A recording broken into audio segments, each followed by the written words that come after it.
You don't have rejection sensitivity dysphoria. Rejection sensitivity, yes, but not the dysphoria.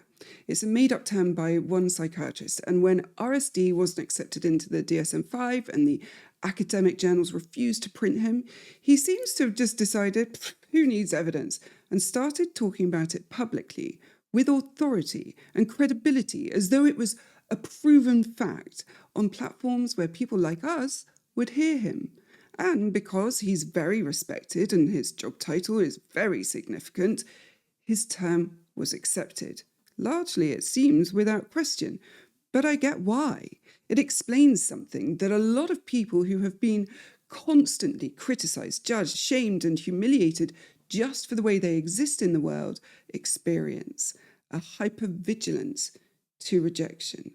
So a label comes along and we all cling to it like a life raft in a Category 5 hurricane when lost at sea. But the problem is, it just isn't a thing.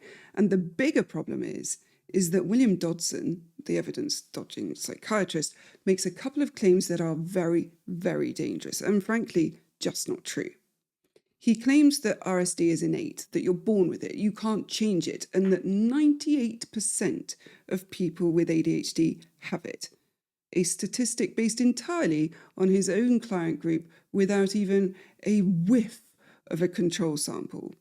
He ignores the emotional dysregulation aspect of ADHD, which, while not yet a diagnostic criteria, is a lot more evidenced through empirical research. And he also ignores the social conditioning of people growing up ADHD, hearing repeatedly how their ADHD traits are annoying, rude, loud, too much, weird, exhausting, and so on, getting them excluded from social groups, parties, events, classrooms, teams, and anywhere else you can think of.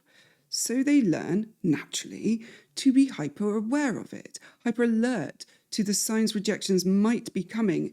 And then when it does, the emotional response is huge because the research shows, the one that's evidenced, that ADHD brains fire emotions faster and harder than non-ADHD brains. So, yeah, you learn to avoid it.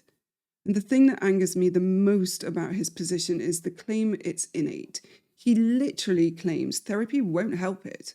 Well, Dr. Dodson, if we're using client bases without control groups as reliable evidence, I can show it does. His position teaches people that they're stuck with it. It disempowers them, it freezes them. It also, and this is a little uncomfortable, gives them something to hide behind. A reason not to be accountable, to be challenged, to face their own fallibility. None of that is true. You aren't stuck with it, and you are fallible. And you know what? That's okay.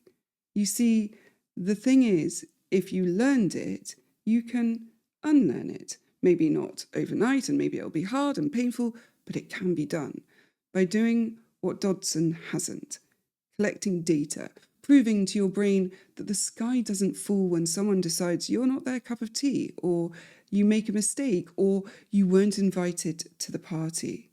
And while you're at it, you build your identity.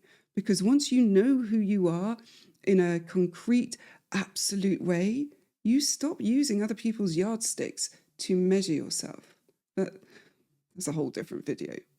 For help embracing rejection, join me in the hub with a community of people who just get it. Hope that helps. Take care.